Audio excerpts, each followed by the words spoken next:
Hey everybody, this is a quick video in case you have a Samsung TV and you have it hooked up to the source, the HDMI, but you're getting a no HDMI signal error on your television and you're not sure what's happening. So there are really three things that you want to do to try to get rid of this.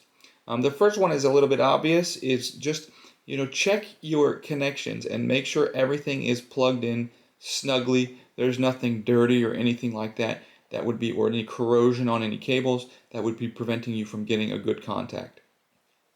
If that doesn't do it, I would just try moving it to another HDMI port and see if you can get it working on another HDMI port. And if you've tried both of those things and you're still getting this signal, the next thing to try would be to try hooking it up using a different HDMI cable and preferably getting a new one so that you can see if it's not, a bad HDMI cable. But anyways, hope this video helped figure out what's going on. Thanks a lot for watching. Have a great day.